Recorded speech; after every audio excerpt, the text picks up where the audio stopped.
नमस्कार देवियों और सज्जनों, व्यालोक वाणी में आप सभी का स्वागत है। और हमारे साथ, जैसा कि आप देख रहे हैं, आज हमने फिर से पकड़ लिया है प्रारब्ध के हमारे संपादक और अग्रज अवनीश पीएन शर्मा जी को। दाहिनी चौखट में मौजूद हैं। आइए पहले इनका उन्हीं के तरीके से स्वागत कर लेते हैं। फूल, चंदन, अक्षत, रोली, नारियल और साथ में मैंने अपनी तरफ से नैवेद्य लगा दिया है। आपको बहुत बहुत प्रणाम, नमस्कार, स्वागत है सर। यालोक जी, आपको नमस्कार। सभी दर्शकों को प्रणाम। जय जय श्री राम जी। जय सिया राम। सिया राम हम लोग उचारते हैं, सुबह सुबह का वक्त है, लेकिन आज सिया राम के साथ तीन बंदरों को याद करने का समय है। एक तो इस देश के तथाकथित महात्मा पिताजी, वो तीन बंदरों का उल्लेख करते थे, लेकिन कल गोरक्ष पीठाधीश्वर और उत्तर प्रदेश के मुख्यमंत्री योगी आदित्यनाथ ने बिहार में तीन नए बंदरों की चर्चा की। अप्पू, टप्पू और पप्पू। और क्रम कुछ ऐसा था, पहला पप्पू, फिर टप्पू और अप्पू। अब ये तीनों कौन लोग हैं, किनके लिए ये प्रयोग किया गया, क्या किया गया, इन सब के लिए सीधे हम लोग चलेंगे अवनीश जी के पास। अवनीश जी, बिहार की राजनीति बड़ी रोमांचक मोड़ पर चल रही है 2 दिनों के बाद। मतलब मुझे लगता है कि अब आज शाम से तो बंद भी हो जाएगा पहले चरण का शोर, और 48 घंटे के बाद पहले चरण का मतदान भी है। इस बीच योगी आदित्यनाथ आते हैं और एक नया बयान देते हैं और पूरी राजनीति उस पर केंद्रित हो जाती है। तीन बंदर, पप्पू, टप्पू और अप्पू। ये वीडियो दर्शकों आप सबने देखा होगा। अब चलिए इसको जरा समझते हैं, बिहार के संदर्भ में, उत्तर प्रदेश के संदर्भ में और योगी के संदर्भ। अवनीश जी, ओवर टू यू। बिल्कुल साहब, आपने जिस योगी जी के कथन का जिक्र किया, तो आइए जरा सुन लेते हैं उन्होंने कहा क्या। गांधी जी के तीन बंदर थे। गांधी जी ने तो उनको देश दिया था, बुरा मत देखो, बुरा मत सुनो और बुरा मत बोलो। लेकिन आज इंडी गठबंधन के तीन और बंदर आ गए, पप्पू, टप्पू और अप्पू के नाम पर। पप्पू अच्छा बोल नहीं सकता, पप्पू अच्छा देख नहीं सकता और अप्पू सच सुन नहीं सकता। व्यालोक जी, बहुत सारे लोगों को ये लग सकता है कि योगी जी ने बिलो द बेल्ट कुछ बात कह दी है। इस तरह के अप्पू, टप्पू, पप्पू टाइप के नाम रख दिए हैं, अब्बा, डब्बा, गब्बा टाइप की राजनीति की है। नहीं, कुछ सेकंड्स का ही ये कथन है, एक क्लिप है जो मैंने सुनवाया। वो रिफर करते हैं महात्मा गांधी को। महात्मा गांधी के उन तीन चरित्र जो बंदरों के हैं, जिनके माध्यम से तीन बातें हैं कि अच्छा, मतलब बुरा मत देखो, बुरा मत सुनो, बुरा मत बोलो। और वहां पर इन्होंने फिर रूपक गढ़ा। एक, अच्छा बोलता नहीं। दूसरा दूसरा अच्छा सुनता नहीं। और तीसरे को अच्छा दिखाई नहीं देता।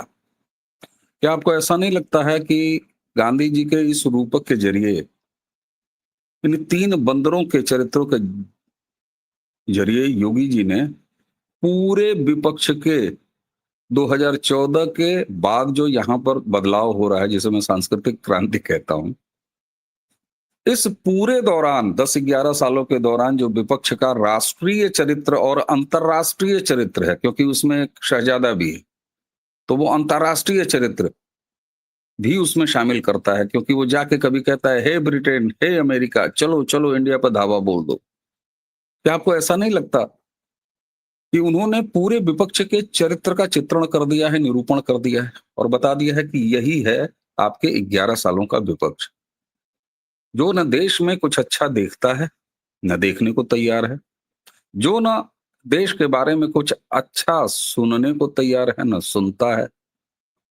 और देश के बारे में कुछ अच्छा बोलना भी उसके कुबत के बाहर है।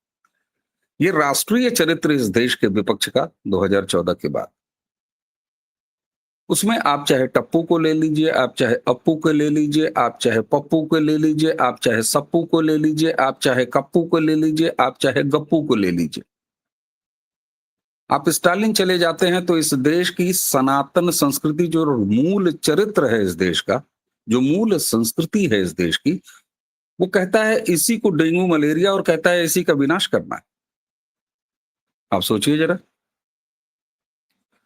दूसरा पप्पू, उसका नेशनल और इंटरनेशनल चरित्र क्या है? वो इस देश को राष्ट्र के रूप में ही नहीं देखना चाहता। वो कहता है 26 अलग अलग बोटियां हैं, और मैं बोटियां जब कहता हूं तो इमरान मसूद उसका नेता है, मोदी के बोटी बोटी कर डालेगा। अब वो भारत के बारे में जब ट्रंप खोजिया के कहता है Indian economy is dead economy, तो ऐसे लगता है कि जैसे उसके सबसे बड़े वाले बड़के अब्बा बड़के दादा ने ये बात कही है, और वसीयत की तरह उसको अपने कंधे पर लेके आता है पार्लियामेंट की लॉबी में, और उसके बाद पत्रकारों से पूछता है। शर्म आती है मुझे उस समय, बिना रीढ़, बिना अक्ल और बिना नैतिक चरित्र के इस देश के कथित अपने आप को चवन्नी छाप मीडिया, जो कि सोकल्ड स्थापित मीडिया अपने आप को कहता है, जब चौथे नंबर की भारतीय इकोनॉमी इस देश की अर्थव्यवस्था आगे तीसरे नंबर की दौड़ लगा रही है, इस देश का लीडर ऑफ अपोजिशन बेशर्मी से ट्रंप के खींच भरे उस बयान Indian economy is dead economy को रेफर कर रहा है और औकात तौल रहा है माइक वालों की, कैमरे वालों की। फिर तुम्हें नहीं पता Indian economy is dead economy? तो पलट के कोई सवाल नहीं पूछ पा रहा है कि भाई साहब, फोर्थ नंबर की इकोनॉमी है, विकास की ये दर है, अर्थव्यवस्था की ये स्थिति है, उसी डेड इकोनॉमी में से तुमने सट्टा बाजार, मैं सट्टा कहता हूं क्योंकि शेयर वगैरह में मेरी दिलचस्पी नहीं है, लेकिन मैं बुरा नहीं मानता उसको, लेकिन ये तो सच है ना कि बिना मेहनत की कमाई है। उसी शेयर मार्केट से तुम करोड़ों करोड़ों रुपए का अर्जन करते हो। हे बेहुदे, तुम्हारी हिम्मत कैसे हुई कि Indian economy is a dead economy? लेकिन नहीं, बिल्कुल नहीं। गोदी शब्द का इस्तेमाल कोई करता है इस देश की सतही मीडिया के लिए, और मैं तो कहता हूं कि रीढ़ ही नहीं है, अब तलवा चाट मीडिया है साहब। तो योगी जी ने बिहार के चुनाव में, क्योंकि बिहार बौद्धिक समृद्धि का प्रदेश है, बिहार ये जाना जाता है कि बड़ी मैच्योर्ड पॉलिटिक्स खेलता है, करता है, निजी जीवन में करता है, निजी व्यवहार में करता है, क्योंकि उसी गुण से अवगुण से ये जुमला भी निकल के आता है कि एगो बिहारी 100 पर भारी। तो 100 पर भारी कैसे? 5 कुंटल का थोड़ी ना होता है कोई, लेकिन उसके अपने तरीके होते हैं जहां से ये उपजता है। तो योगी जी ने राष्ट्रीय चरित्र नाप दिया है इस देश के विपक्ष का। जी। और एक गौर करने वाली बात मैं आपके माध्यम से दर्शकों को बताना चाहता हूं, आपको भी पता ही है कि ये बातें उन्होंने सिवान में कही। इसके पहले रघुनाथपुर, सिवान का ही एक क्षेत्र है जहां से तेजाब पुत्र ओसामा खड़े हैं, वहां वो गए, उन्होंने खानदानी माफिया कहा, और खानदानी माफिया शब्द का इस्तेमाल वो लगातार कर रहे हैं। अब इस पर मैं अपनी पीठ खुजा सकता हूं कि जैसे मैं खानदानी चोर का इस्तेमाल राहुल विंटी के लिए करता हूं, मुझे तो लगता है कि मोदी जी भाई, योगी जी भाई मेरी चीजें सुन के और कॉपी कर ले रहे हैं।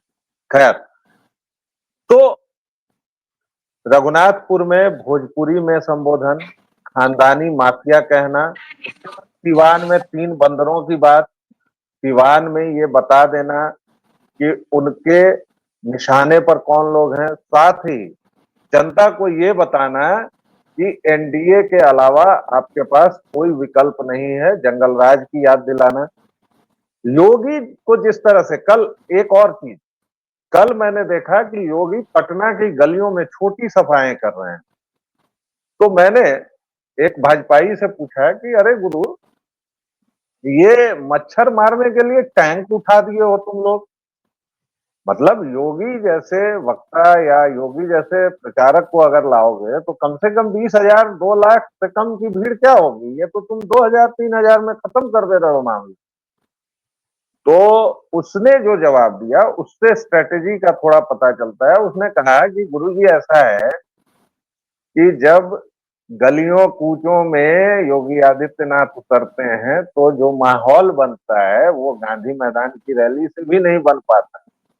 2 गली में जाएंगे, लोग देखने को आतुर हैं। आप इस बात को समझिए, इस साइकी को समझिए।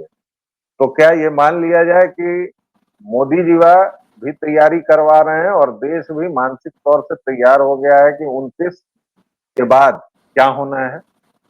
थोड़ा बिहार चुनाव से आगे बढ़ के राष्ट्रीय राजनीति पर बात कर लें। जी आऊंगा, बिल्कुल। आप जिस तरफ ले जा रहे हैं उस तरफ आऊंगा। और ऐसे ही नहीं, भारतीय जनता पार्टी को चुनाव जीतने और लड़ने की मशीन कही जाती है।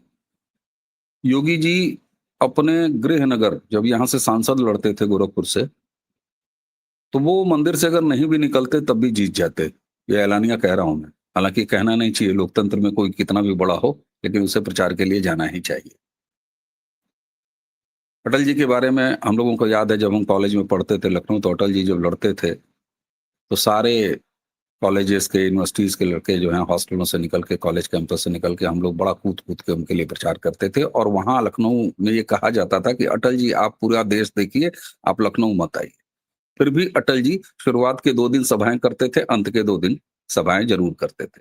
योगी जी चौकियों पर नुक्कड़ सभा गोरखपुर में करते हैं। चौकी पर खड़े होके नुक्कड़ सभा योगी जी करते हैं। तो ये कोई ऐसी बड़ी बात नहीं है। और आप याद करिए, हैदराबाद का निकाय चुनाव मोदी से लेके योगी तक ने प्रचार किया था।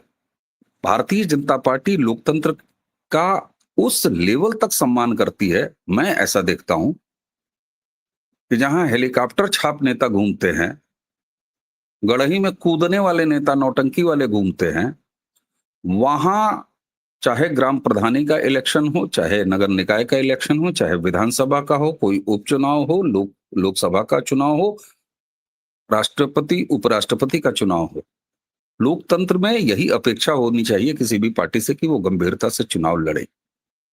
तो इसलिए ये तो हुआ नुक्कड़ सभाएं और गलियों में घूमना। मैं एक चीज अपने बिहार के तमाम दर्शक, क्योंकि अब प्रचार समाप्त होने में, पहले दौर के मतदान का प्रचार समाप्त होने में कुछ घंटे बचे हुए हैं। जिस समय आपका ये वीडियो, हम राष्ट्रीय राजनीति पर जरा बाद में आएंगे, किसी और वीडियो पे बात कर लेंगे। 10 मिनट और बात करते हैं केवल बिहार पे। वेलोक भाई, ये मेरा निवेदन। अब कुछ घंटे बचे हुए हैं। बिहार में मैंने देखा है अपने तमाम प्रबुद्ध भाइयों को, वो कहते थे कि ठीक है हम भाजपा को, और ये वोटिंग पैटर्न, वोटिंग चरित्र बताता है। लोकसभा में 2014 देख लीजिए, 19 देख लीजिए, 24 देख लीजिए। यूपी ने 24 में धोखा दिया। मैं इसको बार बार कहता हूं, मेरे यूपी के बहुत सारे मित्र नाराज होते हैं, बुरा लगता है उनको, लेकिन सच यही है कि 24 के लोकसभा चुनाव में मोदी को उत्तर प्रदेश ने सीटों के मामले में, रिजल्ट के मामले में, संख्या के मामले में धोखा दिया ना। लेकिन बिहार ने ऐसा नहीं किया, 14, 19, 24। लेकिन एक चीज आती है कि भारतीय जनता पार्टी अपने दम पर क्यों नहीं खड़ा होती। बाकी सब ठीक है, नीतीश कुमार ठीक नहीं है। नीतीश कुमार जी से बड़ी एलर्जी होती है हमारे जितने भी प्रबुद्ध मैं देखता हूं जिनके अंदर। हालांकि नीतीश कुमार का एक अपना वोट बैंक तैयार हो चुका है, एमवाई, जो कि महिला और यूथ का है निश्चित तौर पर। लेकिन जरा कुछ फैक्ट मैं याद दिलाता हूं, उसी सीवान की धरती से याद दिलाता हूं। 2005 में नीतीश कुमार पहली बार चीफ मिनिस्टर बने ना साहब, विकास पुरुष। 2005 के बाद जब 2009 में दूसरे टर्म में मुख्यमंत्री बने, तो योगी आदित्यनाथ से मैं तुलना नहीं कर रहा, लेकिन योगी आदित्यनाथ 2017 में प्रदेश के मुखिया बने, और उसके बाद लॉ एंड ऑर्डर माफिया को मिट्टी में मिला दूंगा। ये ब्रांड वैल्यू है ना हिंदुत्व के साथ। अब केवल वो हिंदुत्व के ब्रांड नहीं है, उसके साथ वो विकास के, लॉ एंड ऑर्डर के, डेवलपमेंट के, उसके भी मॉडल है। लेकिन जरा बिहार में देखते हैं, 2009 में इसी तेजाबी ओसामा के पिता शहाबुद्दीन को जेल में किसने डाला? नीतीश कुमार ने 2009 में। 2009 में उस माफिया लालू के पाले हुए जंगल राज के सबसे बड़े आइकॉन शहाबुद्दीन को जेल में ऐसा डाला नीतीश कुमार ने कि उसके बाद वो एड़िया रगड़ते हुए उसी जेल में ईश्वरीय न्याय के तहत निपट गया। लेकिन सिर्फ इतना ही नहीं हुआ, आइए शहाबुद्दीन की लेगेसी को किस तरीके से चौपट किया नीतीश कुमार ने। उसके बाद से उसकी बीवी 2 बार इलेक्शन लड़ी थी, जीत नहीं पाई। उसके खर खानदान का कोई भी संसद और लोक और विधानसभा नहीं पहुंच पाना है वेलोक जी, ये हकीकत है कि नहीं? तो माफिया को मिट्टी में मिलाना 2009 में नीतीश कुमार जी ने बिहार में शुरू किया था। दरअसल होता क्या है कि हमको जब कुछ मिल जाता है ना, भोजपुरी में एक कहावत है, इसको अश्लील मत लीजिएगा कोई नहीं, कि अच्छा भतार मिल जाता है तो फिर पूरा मोहल्ला में वर्मा जी शर्मा जी अच्छे हैं, गुप्ता जी ऐसा करते हैं, अरे चौधरी तुम क्या कर रहे हो। ये वाली एक बड़ी बुरी बीमारी है हमारे समाज। और एक महत्वपूर्ण चीज देखिए, सिर्फ इतना ही नहीं कि 2009 में उसको जेल में डालने के बाद एक भी निर्वाचन नहीं होने दिया उसके खानदान से। उसकी बीवी 2 बार, और किससे हारी ये महत्वपूर्ण है, ओम प्रकाश यादव। पहली बार निर्दलीय बंदा लड़ा और उसने, वो सहिबा क्या नाम है उसका, पहला नाम नहीं याद आ रहा है, शहाबुद्दीन की बीवी, उसको हराया। दर्शक जरा जान लें, याद कर लें कि ये ओम प्रकाश यादव कौन था? हिना ओम साहब प्रकाश यादव, हाँ, ओम प्रकाश यादव वही व्यक्ति था जिसको कभी शहाबुद्दीन के गुंडों ने मरा हुआ समझ के जमीन पर छोड़ दिया था कि ये तो मर गया, लेकिन वो जिंदा बचा है। और उसके बाद निर्दलीय लड़े, हराया शहाबुद्दीन की बीवी को। 2014 के लोकसभा चुनाव में भाजपा पे आए, भाजपा से भी उसी सीवान से लड़े और जीते। तो आप जरा ये बताइए, नीतीश कुमार ठीक नहीं है, शहाबुद्दीन जैसे सबसे बड़े लालू के पाले हुए गुंडे आइकॉन का खानदान खत्म कर दिया। अब सवाल ये उठता है कि तेजस्वी जब ओसामा को गोद में लेके आता है, शहाबुद्दीन जिंदाबाद के नारे लगाता है, अखिलेश यादव जाके वहां पर उसके लिए चुनाव प्रचार करते, राहुल गांधी उसको अपना दामाद बना के घूम रहे हैं। हालांकि मैं नहीं जानता कि राहुल गांधी के कोई बच्ची है कि बेटी, नहीं, इसलिए रूपक है दामाद जब मैं कह रहा हूं। तो साहब, पहले आपके कीसे में क्या है, आपकी उपलब्धि क्या है, इसको स्वीकारिए। और यही वजह है कि जब लोग कहते हैं कि भाजपा अकेले क्यों नहीं, हम करना, बिल्कुल नहीं। नीतीश कुमार जी और एनडीए गठबंधन, अभी बिहार की आवश्यकता है, उत्तर प्रदेश की भी यही आवश्यकता है। और इस राष्ट्रीय राजनीति चरित्र का जरा सा वानगी देखिए कि केंद्र में भी जब बीजेपी अकेले दम पर मैंडेट लेके आती है, तब भी सरकार और मंत्रिमंडल एनडीए का होता है। मोदी भी ये करके दिखा चुके हैं।